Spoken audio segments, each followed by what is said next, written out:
Assalamualaikum warahmatullahi wabarakatuh. Selamat pagi anak-anak hebat. Bagaimana kabarnya hari ini? Semoga masih tetap semangat, sehat selalu, dan selalu dilindungi oleh Allah Subhanahu wa Ta'ala. Oke, anak-anak, hari ini kita memasuki hari kedua, dan kita hari ini akan belajar di tema 1, pertumbuhan dan perkembangan makhluk hidup, subtema 1, ciri-ciri makhluk hidup, pembelajaran 2. Jangan lupa sebelum kalian belajar, bacalah doa terlebih dahulu.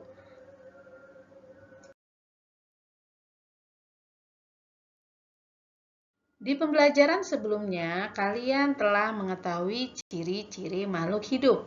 Bagi kalian yang belum mengetahui ciri-ciri makhluk hidup, simak video pembelajaran sebelumnya ya.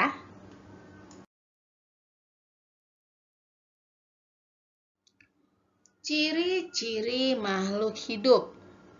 Nah, Ibu akan menjabarkan apa saja sih yang termasuk ciri-ciri makhluk hidup.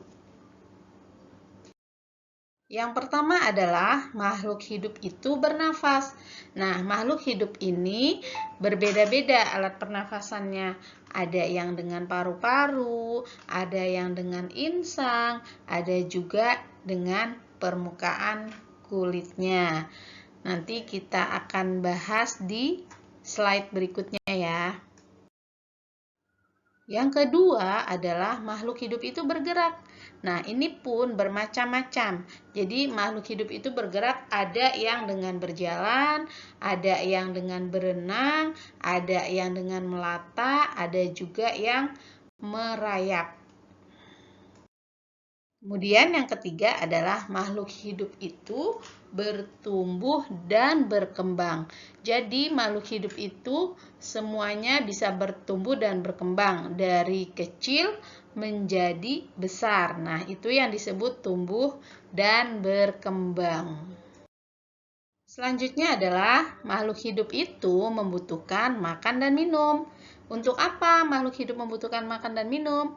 Yaitu untuk tumbuh dan berkembang. Jadi kalau misalnya ada makhluk yang tidak membutuhkan makan dan minum, berarti itu bukan makhluk hidup. Melainkan dia adalah makhluk mati karena tidak membutuhkan apapun. Yang kelima adalah makhluk hidup itu berkembang biak. Kenapa makhluk hidup itu harus berkembang biak?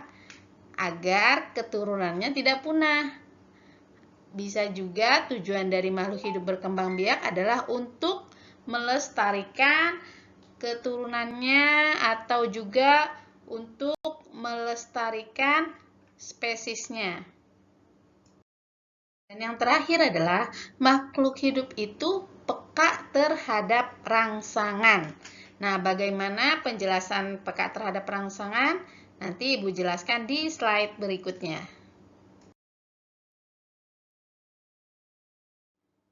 Makhluk hidup dapat bergerak dengan cara yang berbeda-beda. Manusia berjalan menggunakan kaki, ikan berenang dengan sirip, cicak merayap di dinding.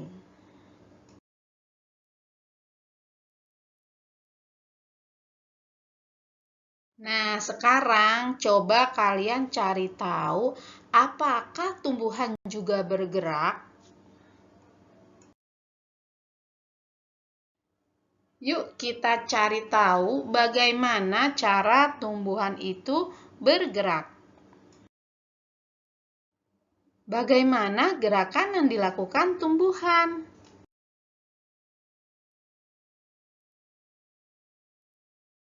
Jika kamu perhatikan, pucuk tumbuhan umumnya akan bergerak menuju ke arah datangnya sinar matahari. Nah, ini biasanya disebut dengan nasti. Gerakan tersebut bertujuan untuk memperoleh sinar matahari atau bisa juga untuk melindungi diri. Pernahkah kalian menyentuh putri malu? Bandingkan keadaan daun putri malu di saat siang dan malam hari. Daun putri malu akan segera mengatup jika disentuh. Demikian juga jika udara di sekitarnya dingin atau di saat malam hari. Contoh lainnya, bunga matahari bergerak sesuai dengan arah datangnya sinar matahari.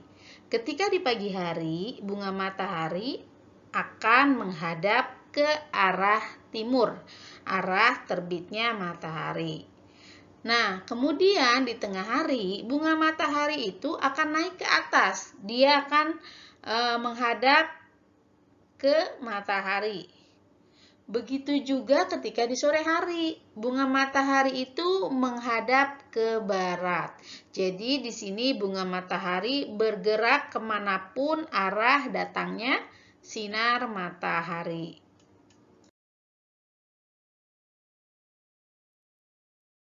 Makhluk hidup dapat bernafas. Alat pernapasan makhluk hidup berbeda-beda. Manusia bernafas dengan paru-paru, ikan bernapas dengan insang, hewan menyusui seperti kucing dan kambing bernapas dengan paru-paru, cacing bernapas dengan permukaan kulit.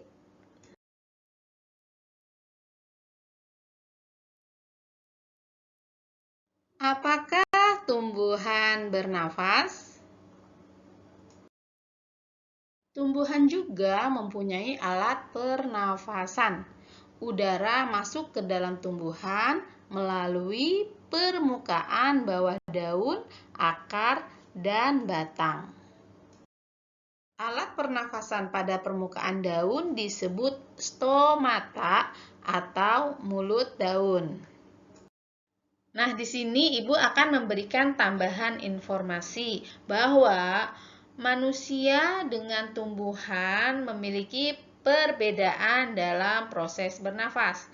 Manusia bernafas menghirup oksigen, mengeluarkan karbon dioksida. Sedangkan tumbuhan, dia menghirup karbon dioksida, diolah dan dikeluarkan menjadi oksigen. Nah, makanya kita yang berada di kota itu biasanya memang wajib ada jalur hijau. Kenapa? Karena di kota itu kan udaranya sudah banyak yang tercemar. Nah, untuk mengembalikan udara segar itu jadi harus ada jalur hijau. Karena tumbuhan itu yang akan menghirup polusi yang ada di kota dan diolah menjadi oksigen. Nah, oksigen itu sangat diperlukan oleh manusia untuk bernafas.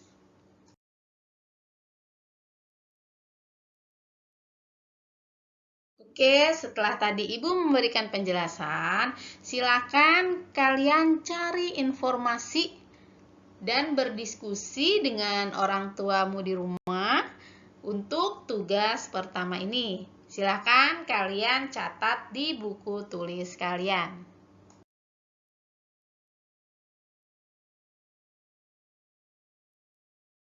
Makhluk hidup dapat berkembang biak. Cara berkembang biak makhluk hidup berbeda-beda. Ada yang berkembang biak dengan cara melahirkan, ada juga yang berkembang biak dengan cara bertelur. Nah, di sini kita lihat bagaimana cara ayam berkembang biak. Ayam berkembang biak dimulai dengan telur. Kemudian telur itu menetas. Setelah menetas, dia akan menjadi anak ayam. Selanjutnya menjadi ayam dewasa yang siap berkembang biak kembali ya. Begitupun juga dengan tumbuhan. Nah, kebetulan gambar yang Ibu share di sini dia berkembang biak dengan biji. Jadi dimulai dari biji, kemudian keluar tunas, kemudian dia membelah ya, bijinya itu membelah diri dan keluar akar, kemudian tumbuh lagi menjadi tanaman kecil dan tumbuh lagi menjadi tanaman yang besar sampai dia berbuah kembali. Nah, itu proses berkembang biak tumbuhan. Nah, manusia pun sama. Manusia ini berkembang biaknya dengan cara apa? Manusia berkembang biaknya dengan cara melahirkan. Melahirkan apa? Seperti yang kita ketahui ketika ibu kita ya, biasanya berkembang biak kan ke perempuan ya. Ibu kita melahirkan seorang bayi. Jadi perkembangbiakannya itu dia melahirkan bayi. Nah, dari bayi tumbuh menjadi balita, kemudian menjadi anak-anak, kemudian menjadi remaja, tumbuh lagi menjadi dewasa, tumbuh lagi menjadi lansia. Nah, itu siklusnya seperti itu. Bisa dipahami ya, anak-anak ya.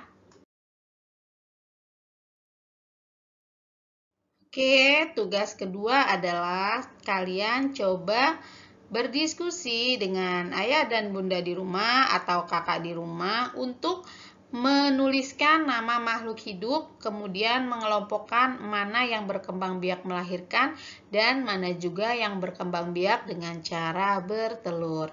Silakan kerjakan tugas berikut di buku tulis kalian. Makhluk hidup memerlukan makanan dan air. Manusia memerlukan tumbuhan dan hewan untuk makanan. Sebagian hewan juga memerlukan tumbuhan untuk makanan. Nah, ini biasanya disebut dengan rantai makanan.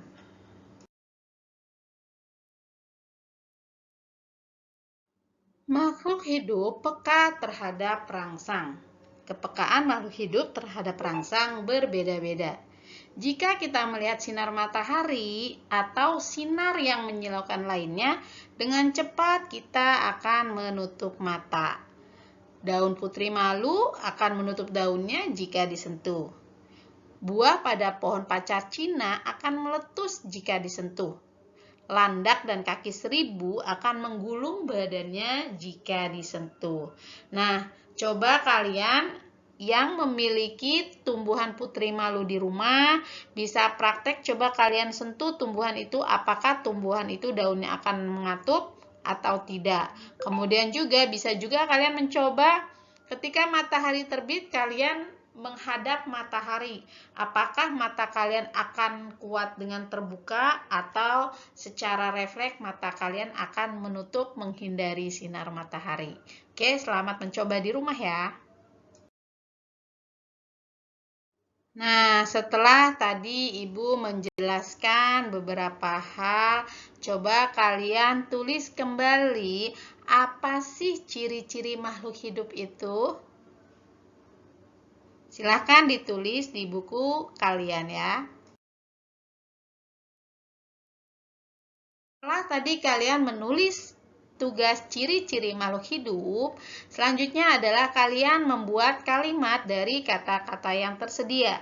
Di sini sudah ada kata berkembang biak, makanan, tumbuh, bernafas, dan bergerak. Silakan kalian menulis kalimat yang sesuai dengan kata yang sudah disediakan. Tulis di buku tulis kalian. Bersyukur kepada Tuhan. Semua makhluk hidup yang ada di dunia adalah ciptaan Tuhan. Keragaman cara bergerak makhluk hidup juga karena kekuasaan Tuhan. Semua itu adalah karunia Tuhan yang harus disyukuri. Menjaga kesehatan tubuh merupakan salah satu cara mensyukuri karunia Tuhan. Menghargai kemampuan teman yang lain juga merupakan bagian dari sikap syukur kita kepada Tuhan. Bersyukur kepada Tuhan termasuk pengalaman sila pertama Pancasila. Sila pertama Pancasila ini berbunyi ketuhanan yang Maha Esa. Lambang sila pertama adalah bintang. Lambang ini menunjukkan bahwa bangsa Indonesia menyatakan kepercayaan dan ketakwaan terhadap Tuhan yang Maha Esa. Taat terhadap perintah Tuhan dilaksanakan dengan selalu menjalankan perintah Tuhan dengan baik. Selain itu juga harus saling menghargai kepercayaan orang lain.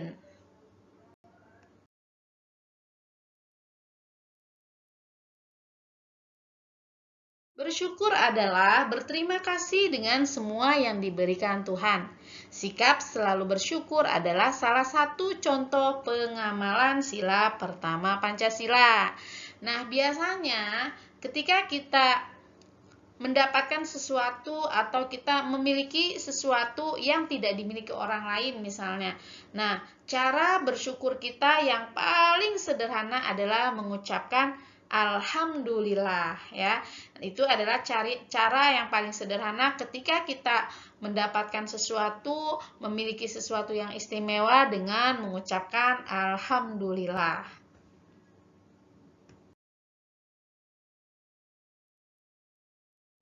Nah, sekarang coba kalian tulis apa saja hal yang dapat kalian lakukan untuk mensyukuri keragaman makhluk hidup. Nah, di sini sudah disediakan tiga hal yang kamu lakukan untuk mensyukuri keragaman makhluk hidup. Silahkan kalian berdiskusi di rumah dengan orang tua kalian atau dengan kakak juga boleh.